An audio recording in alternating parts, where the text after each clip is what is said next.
How's it going, team? Welcome back to another episode of the Average Chats podcast.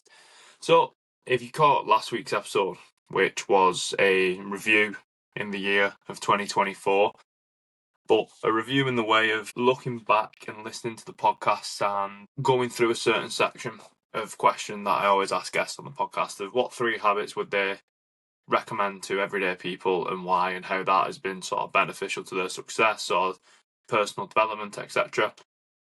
But on the flip of that, there's always one question that I like to ask, and it's normally one that I finish on, which normally catches people out or throws them off guard a little bit. Call me a bastard. People might agree, but I just think it's something that we're always very positive, or aim to be very positive on the podcast about the discussions and the benefits of habits, routines, etc., etc. But I always ask a question of what habit would people like to do that they used to do or reintroduce, or what habit have they seen other people do and heard the benefits of it, etc., and they'd love to do that. And we only asked for one, but obviously people, once you get going, you realise that there's actually a few things that you'd like to do. But going back and, listening, I think out of the 33 podcasts I did last year, I'd say there was around 28 guests that I had. And I went back and listened to the majority, and one clear habit stood out amongst the rest that came up pretty much, I'd say, every other episode, without doubt. Now, I'm going to go through some honourable mentions before we get to that one. Look at the size of that, by the way. That is a monster. And it hurts. But anyway, back to the actual point is, so when I was going back, here are some really good ones that I thought were, what we could all do, and maybe if you already do it, well done, fair play, excellent. But these are ones that I think I hear commonly people say, oh, I should do this and I should do that. And the first one was, it was Danny Fletcher and Connor Calland. They had similar ones, different in their own sort of rights, but similar.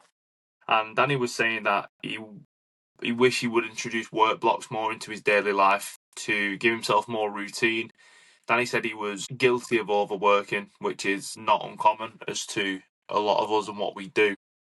But he said he can find himself just constantly at his desk, just finding that sort of unrelenting and just wants to go and wants to keep going and get it done, but could see his productivity was dropping, or, the quality might have been lacking slightly. And introducing work blocks of 10-15 minutes and allowing himself rest after that, which I thought is excellent and something we can all do, even if that's in our daily lives or in our jobs, something that I could benefit from more. And then Connor's was more of a daily structure generally. Now, Connor's an actor. He can get a phone call in the morning telling him to be down in London for an audition the following day or the same day, etc., etc. And if you go back and listen to his episode, you can appreciate why he would prefer more structure and more sort of daily routine in his life. But I think we all can. I think, once you have that routine, you have that structure, as methodical as it can be and almost Groundhog Day, where you feel like you're living the same day, once you have that repetition and that pattern, it's very easy to have structure in your life, especially if you're aiming for a goal. And again, going back to fitness and health, etc. If you have a goal at the end of, say, an 8-week period or whatever, if you followed a routine every day, it's very easy to stay on track and see where you are. And that applies to anything, business, personal growth. If you can stay consistent and find a pattern that works for you and is taking you ever so slightly to your end goal, why not do it? The other one that came up a few times is journaling, and something I have a very ad hoc relationship with and wish I did more. I suppose this becomes very much a journal for me, is that I get a lot off my chest. I can freely speak about what I want to talk about, what I want to share. I do get a lot off my chest and what's in my head out onto here, so sorry for that if you don't want to listen to it, but here you are, so you must have some interest in what I've got to say. But Harry mentioned it, and he talked about also opening up and discussing your negative habits more. Similar again to what I'm doing right now. I'm sort of putting all my dirty washing out on the line. But it is interesting and definitely noticeable that when you do have that confidence to speak about negative habits with other people, you don't feel as alienated about them habits, because sometimes we have this sort of almost self-righteousness where we're like, our problem is unique and no one else is going to feel this way or have had this problem ever. And then you get this sort of doomsday idea about it and you let it build and you let it build. And that's something that I definitely do. Rather than just opening up and talking about it, I catastrophize in my head and just think no one's going to understand, no one has a solution because it's my problem. But 90% of the time, you're probably wrong. I have said in the past that as much as we're all unique, we all have very similar problems, and this is what this podcast aims to prove and aims to solve. And Harry summed it up perfectly. It's not as uncommon as you think, and you just need to open up and find someone that you trust or a group that you trust and just have that sounding board, because even if they don't have the solution, it's going to relieve a lot of internal pressure. I believe that as people, we are almost like pressure cookers. There's only so much pressure that we can do before the gauge is at the red and the lid's shaking. You've got to have a release in some capacity. So journaling and opening up was another good one. Work-life balance. Again, going back to what Connor said, and Paige Rivers mentioned this as well. Paige has a very, very busy, hectic life with everything she does and her studies alongside that. And she said that she would like to be less focused on work and have more time to be almost spontaneous and do what she wants to do on the weekends. I think she used camping as an example to just be like, fuck it, drop tools, off we go. And that's great. And we are I talk about it a lot, and we're in this culture where, we're expected to work and we're expected to just keep going and keep going. But we should also be expected to live. We should also be expected to go out and enjoy ourselves and live life. It's a very, very short existence in the grand scheme of things, and we can all be guilty, myself included, of almost living to work, not working to live. And I think that's a very powerful expression. Not living to work, working to live. So then Matt said a great one. Matt Wood, bit of a strength. Shout out to the guys. When I had Matt on, again, Matt, one of the most busy, hard-working individuals, so driven, got so much almost clarity on what he wants, and has a very high has very high expectations of himself, and his standards are very high. But he's a go-getter. He's got drive, and he almost never settles. And that he's a very close friend of mine, and I'm sure he has no problem with me saying that. But from my perspective of him, he's someone that if you knew him, you'd look up to him and sort of think, am I working hard? And then you'd look at Matt and you'd be like, maybe I should be working as hard as that guy. So thing that Matt said was consistent sleep, having a sleep pattern, sleep hygiene, and my God, I couldn't agree more. I am the worst fucking sleeper. I try my best. I'm on the, magnesium, the nose strips, the tape. But as soon as I miss a day, that's it. It just goes to the dogs, and I find it very hard. I almost have a very negative relationship with sleep, and I don't know if other people do. But sleep pattern is definitely something we should all be aiming for.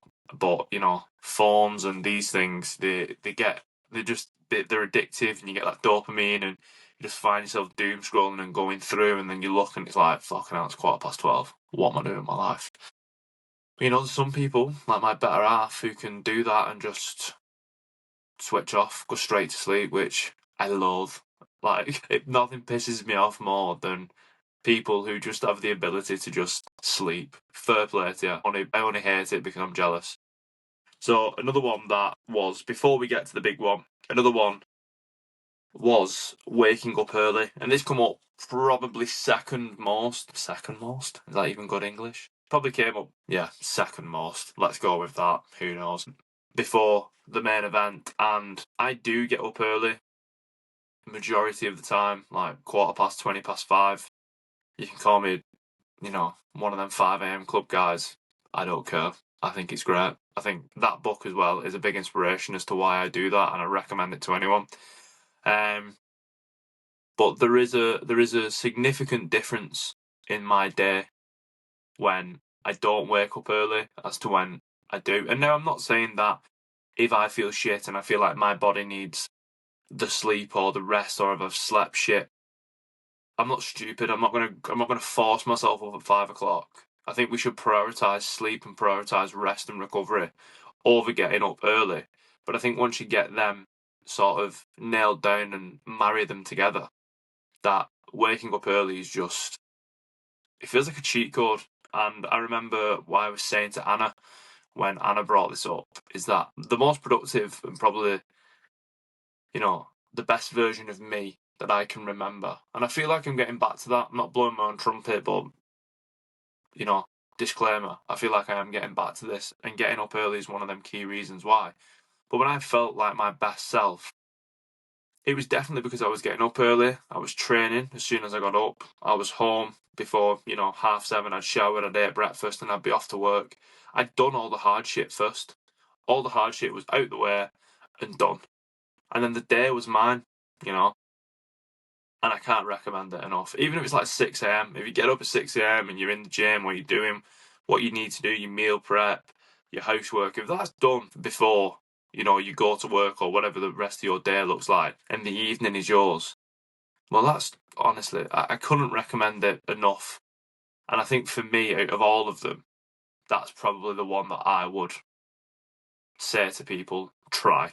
But the final one, and the biggest one, and the one that came up with, I didn't count it, but I'm going to say at least 14, 15 times, maybe more. And it was meditation. Everyone said that they wished they did meditation, or they went back to meditation, they didn't meditate enough, and when they did it, the benefits that they had were massive. And I'm one of them people. I have a very, very, again, ad hoc relationship with meditation. But when I do it, and I dedicate time of my day to doing it, and dedicate time to the practice, it really does clear your mind out. It's almost like restarting the computer of your mind. You just become so present and with yourself. And that's so rare in today. And I know I go on about it a lot and people are probably bored, but we do get caught up in what are we going to do? What should it look like in the future? Shit, I did that in the past.